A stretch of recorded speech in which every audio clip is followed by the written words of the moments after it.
Kalau ditanya apa sih obsesi terbesar remaja SMA saat ini, pasti jawabannya beragam. Ada yang pengen punya nilai yang tinggi, ada juga yang pengen eksis di media sosial, dan juga ada yang terobsesi sama cinta. Nah, lewat novel Obsesi Biru karya Rizky L ini kita bakal mengalami beberapa obsesi, termasuk dampak-dampak dari rasa obsesi yang ditimbulkan oleh orang lain maupun diri sendiri. Tapi teman-teman tahu gak sih, rasa obsesi itu bisa datang kapan aja, dimulai dari rasa suka, ingin memiliki, dan juga terobsesi. Kalau kita tidak bisa mengendalikan semuanya, hal tersebut bakal mengontrol kita sepenuhnya dan juga mengakibatkan beberapa dampak besar, diantaranya kepada lingkungan kita dan juga mental kita. Halo, nama aku Ayla Fitri Herlambang dari kelas 12F. Di sini aku akan membagikan pengalaman membaca novel karya Rizky L yang berjudul Obsesi Biru. Nah, di sini aku itu bukan tipikal pembaca yang suka romance ataupun yang gemar sekali membaca drama seperti percintaan remaja.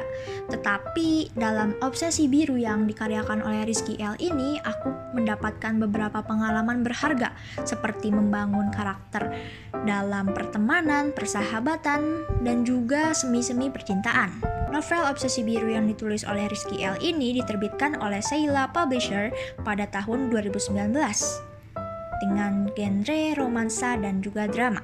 Di dalam novel Obsesi Biru ini terdapat 217 halaman, yang dimana halaman-halaman tersebut dapat aku tuntaskan selama 2 hari. Padahal aku bukan tipe orang yang suka membaca drama romance. Tapi sesuai apa yang aku bilang, novel ini punya daya tariknya sendiri. Tokoh utama dalam novel ini adalah Biru, seorang siswa SMA yang cerdas dan berprestasi. Meski begitu, anggapan Biru tentang kepintarannya akan membuat dirinya dihargai di lingkungan sekitar itu salah besar, karena cintanya seringkali gagal hanya karena masalah fisik. Dari situ, Biru seringkali kehilangan kepercayaan diri. Tetapi, ada Anya, yaitu sahabat setia Biru yang selalu ada di sisinya. Anya adalah sosok yang gak pernah lelah menguatkan Biru, bahkan saat Biru sibuk mengejar sesuatu yang justru menjauhkan dirinya dari kebahagiaan. Yang bikin menarik sepanjang cerita, kita bisa melihat transformasi Biru dan Anya dari remaja yang biasa aja, tidak ideal dalam penampilan, tapi mereka pelan-pelan menjadi primadona sekolah.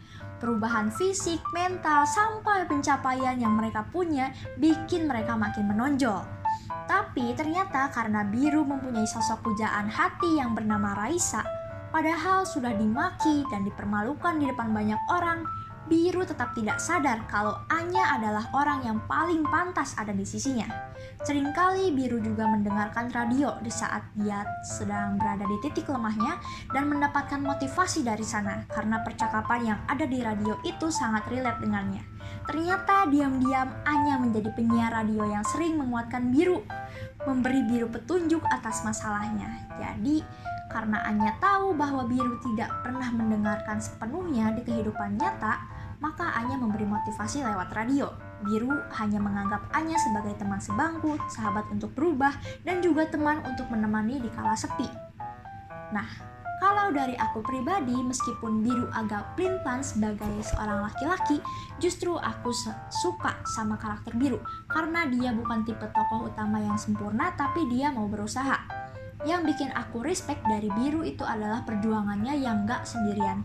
Dia seringkali ngajak Anya untuk berjuang bareng. Kelebihan dari novel Obsesi Biru ini yaitu temanya yang sangat dekat dengan kehidupan remaja, tentang cinta, penampilan, dan juga rasa percaya diri. Lalu ada transformasi Biru dan Anya yang asalnya gak ideal menjadi ideal.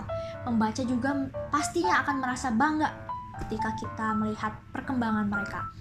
Nah, kekurangannya itu yaitu endingnya memang agak mudah ditebak. Jadi buat yang suka plot twist mungkin agak kurang puas. Tapi kalau tujuannya untuk menikmati dinamika emosional antara tokoh-tokohnya atau relationship antara persahabatan, menurutku ini cerita yang tetap berhasil bikin pembacanya bakal terhanyut. Jadi novel Obsesi Biru itu mengajarkan kita mulai dari self-love, percaya diri, sampai menghargai orang-orang yang selalu ada buat kita. Juga ngajarin bahwa obsesi itu bisa jadi racun kalau nggak dikendalikan dengan baik. Aku juga sangat merekomendasikan buat pembaca yang pengen baca kisah ringan, relate sama kehidupan remaja dan juga hubungan manusia. Akhir kata dari review Obsesi Biru ini, semoga semuanya bermanfaat. Sampai jumpa di kesempatan selanjutnya.